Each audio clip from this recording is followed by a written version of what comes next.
Hello, everybody. This is Jean Carragher, President of Capstone Marketing.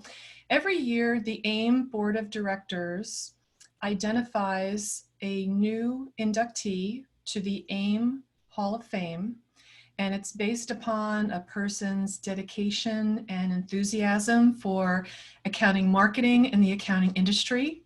And I am thrilled to be here today with my friend, Mitch Reno, who is a principal and Director of Client Experience for Rehmann. A lot of you know Mitch Reno. He's a longtime member of AAM. He was a member of the AAM Board of Directors from 2015 to 2019. He was our 2006 Marketer of the Year. He played a leading role in mapping out AAM's 2020 strategic plan.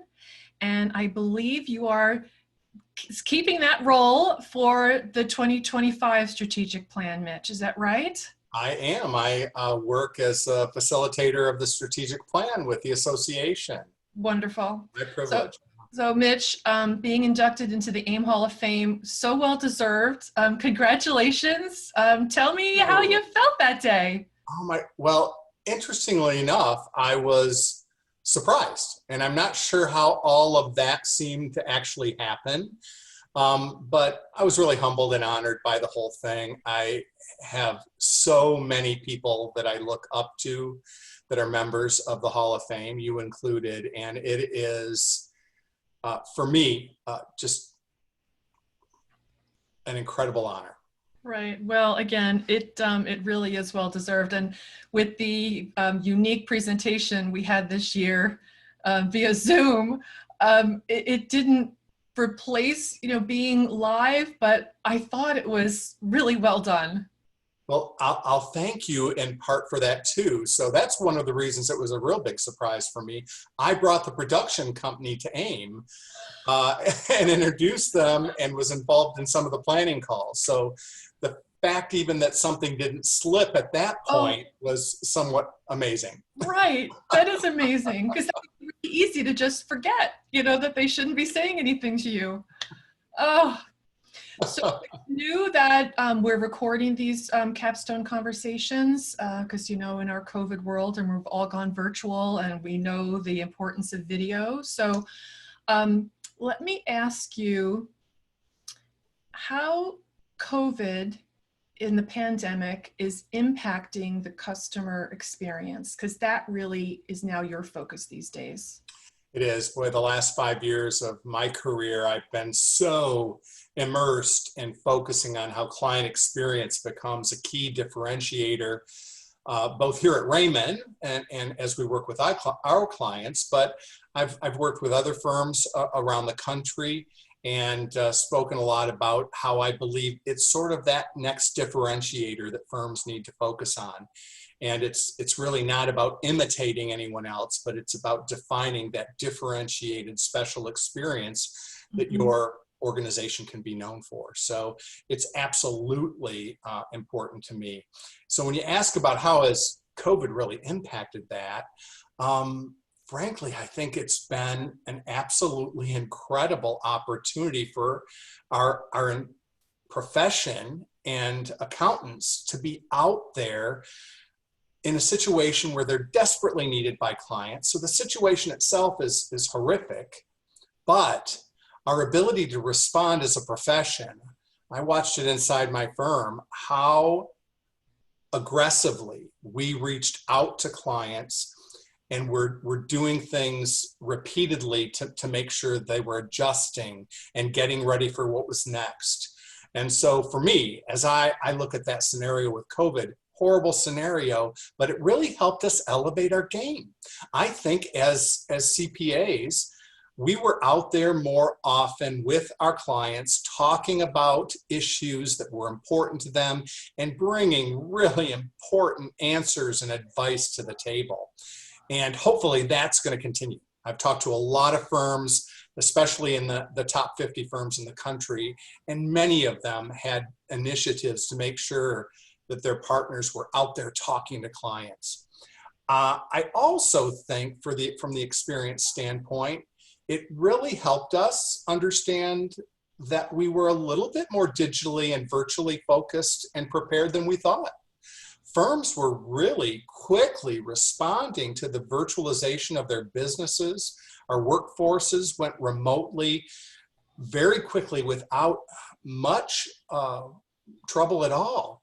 And we kept servicing clients effectively. In fact, many firms I've talked to have said they feel like operationally and effectiveness-wise, things have actually improved with a remote workforce. So I think our clients are getting more, and they're now already more comfortable working in this new virtual world that we've talked about a lot, what's next and working, using technology more effectively. I'm really happy to say I think that the profession has really adapted quickly, and our clients are adapting with us. Right. That's so interesting you say that, because frankly, we were dumped into this situation with this Yes. pandemic. So it is, adjust, and continue, or you're really in a hole. I mean, the future of your firm is really unpredictable. Innovation is key. I think we all saw who was able to adapt in crisis. We saw who was able to step up and lead. It became very clear in our firms, and it wasn't necessarily always the people that we thought it might be. So we saw a lot of young leaders really stepping up and getting out there and taking care of clients. Right. I've been at my firm, Rehmann, for 20 years now, Wow. and I've watched a lot of these people come in early in their careers and grow through the firm to the level of principal, and gone through the training programs with them to teach them, how to work with clients more effectively, and to watch some of that come to life in their proactive behaviors and responding to what clients needed. That's very, very exciting. Right, it is. So I think you've touched upon this next question already a little bit, but during this whole experience, what have you learned about yourself or your firm? How has this challenge impacted you? So for me, as we think about it for the firm, the profession, for me personally, I'm kind of surprised how much I am comfortable working in a remote office. I've always enjoyed being in an active environment and that type of thing. So I was a little bit concerned that would be problematic. But frankly, Zoom technologies and the other tools that we've been using really make me feel as connected or more connected in many ways with more people throughout the firm. And I think that's what we've really seen in our organization. So we've had a lot of people that always care and like to work together. And all of a sudden, because we're not on the road traveling, we're not going to conferences, we're not doing all these other things, getting together to meet is a lot easier. And we quickly can do that and respond on a dime. We also can do that with clients. It's so easy now for us to get on the phone with a client face to face, bring one or two other specialists, and integrate younger staff members in those meetings and give them exposure to these client interactions where it wouldn't have been cost effective to do that in a different world, right? And so these advantages are, I think, pretty special. I also think that it's been sort of amazing to watch, and I saw it so closely in our firm being on our economic response task force and COVID task force that we have inside the organization, that we were able to respond and develop product and take it to market quickly. And I think as a profession, as an industry, CPAs are not great at thinking about the need for product development, and in general, don't do it very quickly. Mm-hmm. And we saw a lot of firms developed new, innovative things, apps being developed in the marketplace quickly to help with the PPP process. Just amazing things that people were taking to market quickly that before we would have talked about in meetings. for 6 months before we would, take the next step in doing something. So the power of focus and creating essential priority, I think, has empowered firms to realize how they should be operating in the future. That instead of looking at growth and how to use the marketing and sales resources within the organization, instead of diminishing them across 25 different things, what if we narrow that focus and just focus on really driving change, innovation, and impact in one area? Oh, amazing what we could do. And for us, for example, at Rehmann, we're a $160 million firm, and I think in 3 months, we delivered about $3.5 million in COVID-related services. So we responded quickly. We were able to track it quickly, and that is still continuing to build now. In fact, that number may be a little bit outdated, but frankly, I've been impressed with our firms and other firms' ability to develop service solutions and take them to market quickly. Right. I'm writing an article for the AAM Minute about product and service development, and I have an example, a very strong example from one of our AAM members on that very thing. So you're right, there are firms out there doing an amazing job in rallying together, and this example I'm referring to is not just about developing that product, that package, but it's who stepped up to do it and to take that opportunity to show their leadership skills and their willingness to dive in and just do whatever it took to make it happen, which is what you were referencing before as well. Yeah. I've got some great referrals for you on who you should talk to from things I've seen around the globe on that. So okay, awesome. Yeah, we'll follow up with me later. Yeah. So let's take a step, a parallel step, I think, because you've got a long history in marketing in accounting firms. What do you think is the most challenging part of marketing a CPA firm? It's probably historically been viewed as difficult just because marketing was not necessarily a respected department within the administrative function within firms. So when I joined the profession 20 years ago, marketing wasn't necessarily something that a lot of people said, well, they should have a seat at the table. Well, I think that's changed dramatically now. And so I think marketing as a support function within an organization has moved into a strategic function in many, many ways. And if you're a smaller firm and you're wondering, gosh, is that really appropriate for my marketing manager or something to be involved in strategy? This is the time to challenge yourself and think, yeah, I need to have marketing at the table for these critical conversations and decisions. But when I really look at the core of your question, I want to answer it in a really simple way that I think has dramatic, important impact for the profession. And that is, I think the biggest challenge is data integrity. They're like, really, Mitch? We have all these CPAs. They're so focused on all the details. They are, but most workflows at CPA firms don't have a lot of focus on building a database of the right types of information that are going to make marketing in a virtual digital world in the future something that can catch on fire in an organization. Right. I still talk to organizations that don't have good contact lists of all of their clients' email addresses and phone numbers, much less the integration of other data from their practice management system into their CRMs, much less into any of the psychographics about the relationship. But a lot of that's beginning to change, but firms must begin to adopt radical measures. Now, you just heard what I said.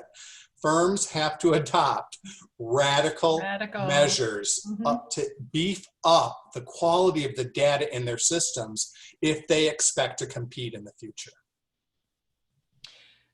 So do you think that marketers understand that and the partners are the problem, or is it a combination?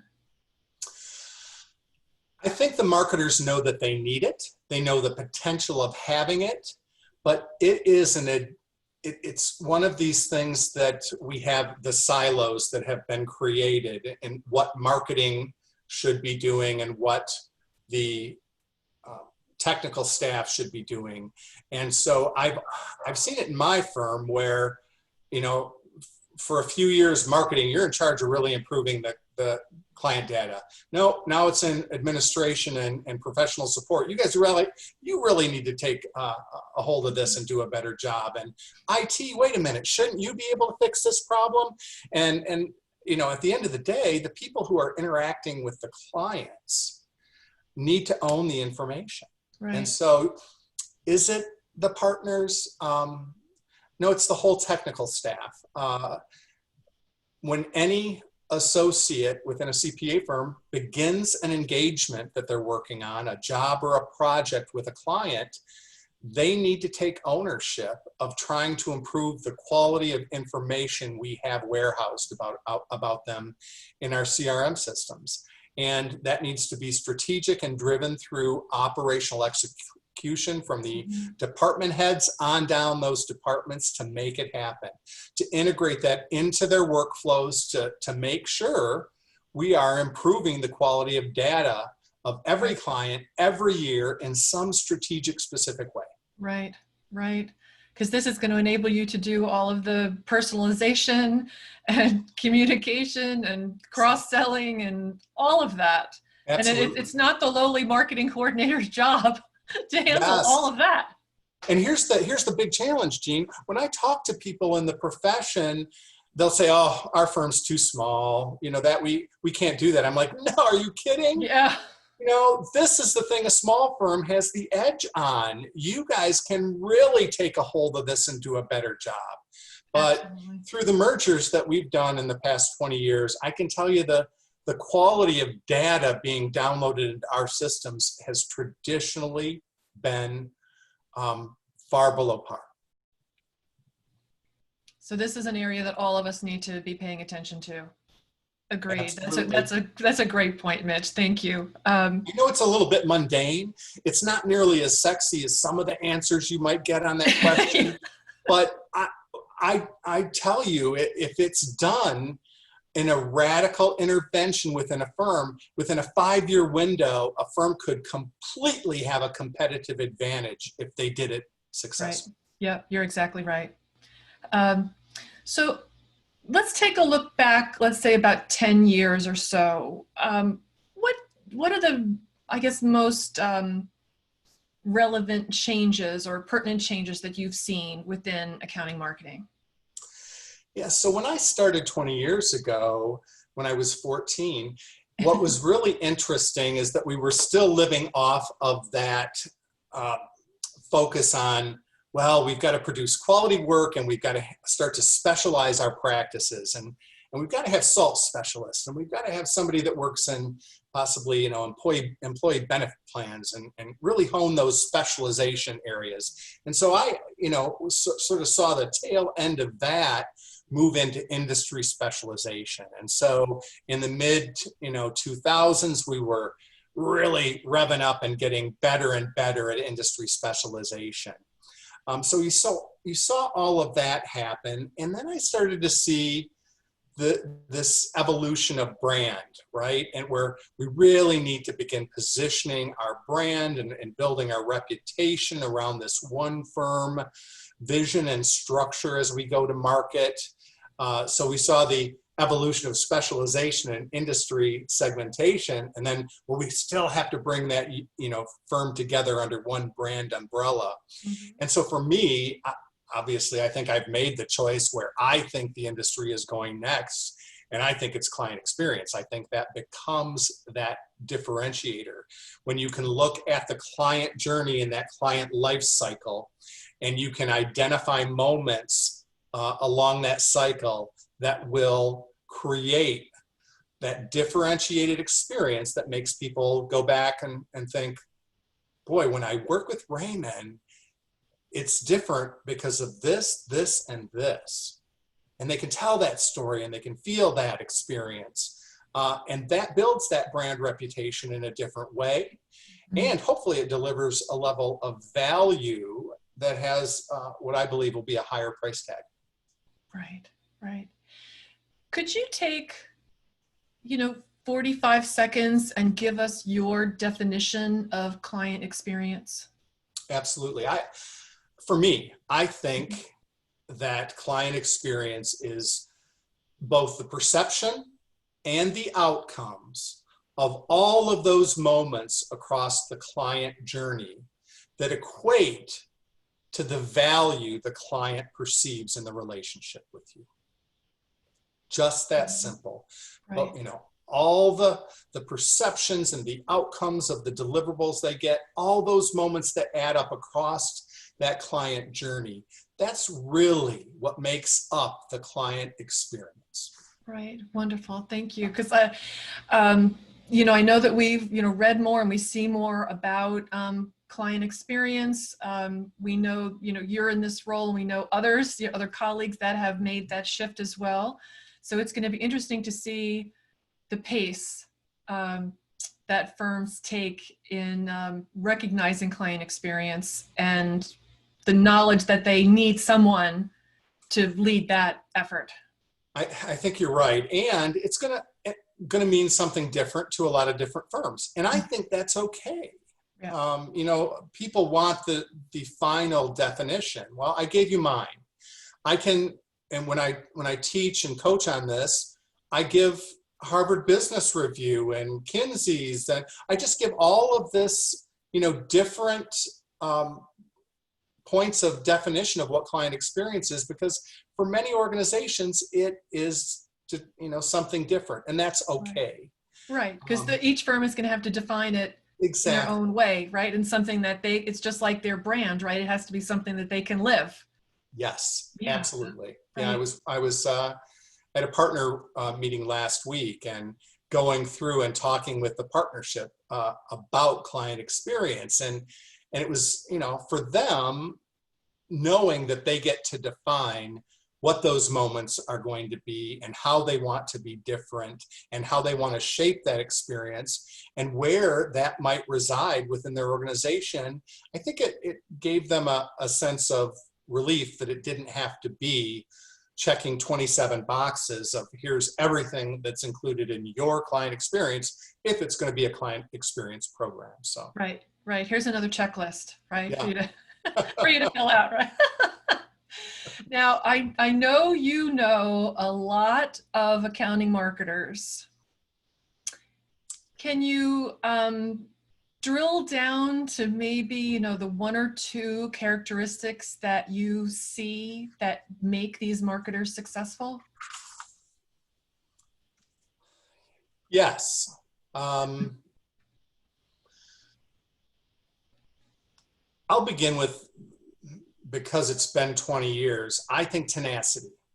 I think that there has to be a lot of strength of character in coming into an organization that is made up of a group of practitioners that are highly educated, very good at what they do, but to need to be that person that is really, in most cases, going to challenge paradigms and get them to think in different ways and outside the box. So I think it requires a lot of tenacity to be able to survive within that environment. Mm-hmm.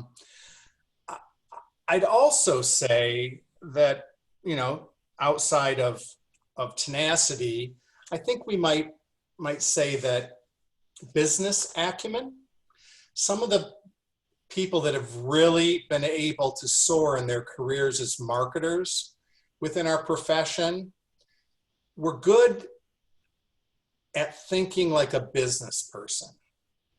And one of the problems that managing partners oftentimes have with their marketing folks would be, well, you're talking like a marketer.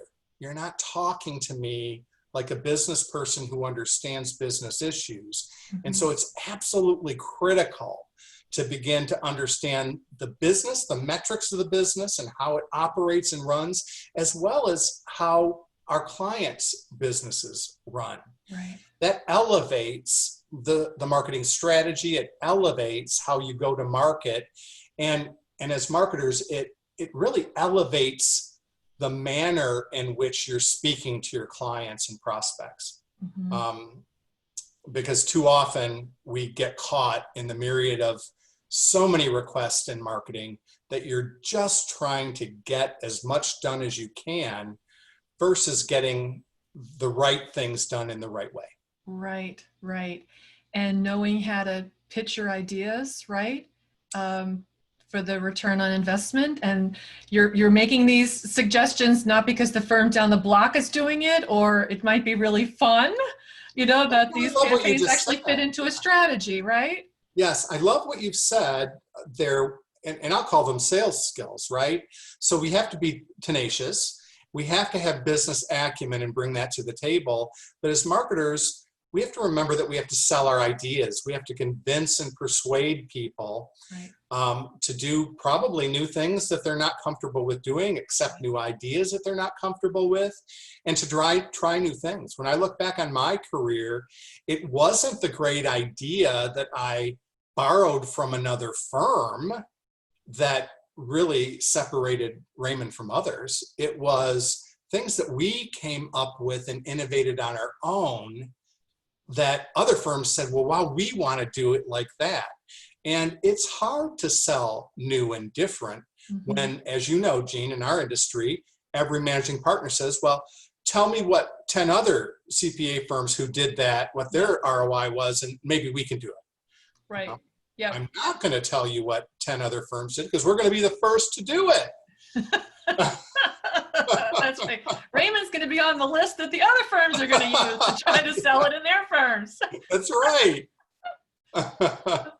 So tell me, which of your skills do you think has contributed most to your personal success?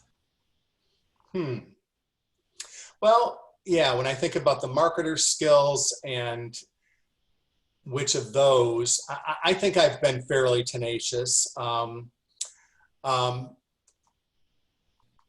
I also, at the end of the day, have to believe that I'm a good relationship builder. So with my internal customers, I've always worked to understand them, to listen to them, understand their goals, work toward those goals, and really be their advocate. So that I've looked at my boss and the board of directors, at the department heads, at partners within different offices. They're my customer. And I've got to bring to the table an attitude that is really being a servant leader. I've got to be a good servant, and I've got to lead them in an appropriate direction that helps guide them to the right outcomes. So I've always tried to do that. I think I've done that fairly well. Always have had some stumbling blocks, of course, but overall, I think I've done that well. I wish I could say, Jean, I was just one of those people that worked smart, but I wasn't always that person that worked smart. Probably still am not. I'm maybe a little bit better, but I've always worked hard. And I don't know, I never worried about if I was, working a 10 or 11 hour day. If I was passionate about a project, it was just a part of me. It was a fiber of my being. People would tease me about it, but I never felt like I was working too hard because I was loving what I was doing. Right. I think I heard something recently that somebody said, and it was a piece of advice that they gave, and I wish I could quote who it was, but he said, you know what? Love what you do. Love what, it was a client. I was talking to one of our clients, And, and at the end of the interview with a class of trainees, we asked the client, what advice do you have? And he said, love what you do, because as a client, when you are loving your job and loving serving our business, I can see it. I can tell that that's the truth. So find out what you love and do it. Mm-hmm. That's great advice for all of us. Absolutely. So let me just sum up with two quick questions, and it does revolve around, advice. So first, what would be your piece of advice for other accounting marketers, or perhaps those that may be looking to shift into this client experience role? Well, I'm not sure if it's just marketers or business people in general, managing partners, CEOs. My recommendation is quite simple. Listen. We don't listen enough to our customers. We don't listen enough to our associates. And we don't take the information that we hear and really study and analyze it properly. Because most of the answers are there. Right? Most of the answers are there. If leaders within marketing departments, leaders within departments and other segments within the organization would listen to clients more often, they would get every answer they need on how to serve them better. They would understand their niches better. And they would feel like better advisors immediately. And clients, of course, love it. They absolutely love it. At Rehmann, I'm going to go out on a limb, Gene, and tell you we do more listening than, this is a shock, any other CPA firm on the planet. I have 5,000 completed surveys in the last 2 years. Oh my goodness. I have more data and feedback from our client base, and the power of that collectively and individually in how we're able to respond and the choices we're able to make that are client-centric really are profound. Right. So if we just start listening more effectively, if I could go back 20 years ago and do as much listening as a new marketing director as I do now, I talked to 9 clients this week for about 20 minutes, and I learned 3 great things that we need to do. And I've already reached out to our digital analytics person that works with the audit team to work on a quick project that we can fix that is going to, I think, be a great improvement in how we deliver service for our teams and our clients' ease of doing business. And so if we listen closely enough, they're going to whisper the answers right into our ears. I think that is a wonderful point to end on today. The importance of listening and the fact that all of us need to listen more frequently. But we've been talking today with Mitch Reno, Principal and Director of Client Experience at Rehmann, and one of the newest inductees into the AAM Hall of Fame. Mitch, congratulations again. Well done. I really appreciate your time today. Well, thank you, Jane. Loved being here, and thanks for asking me.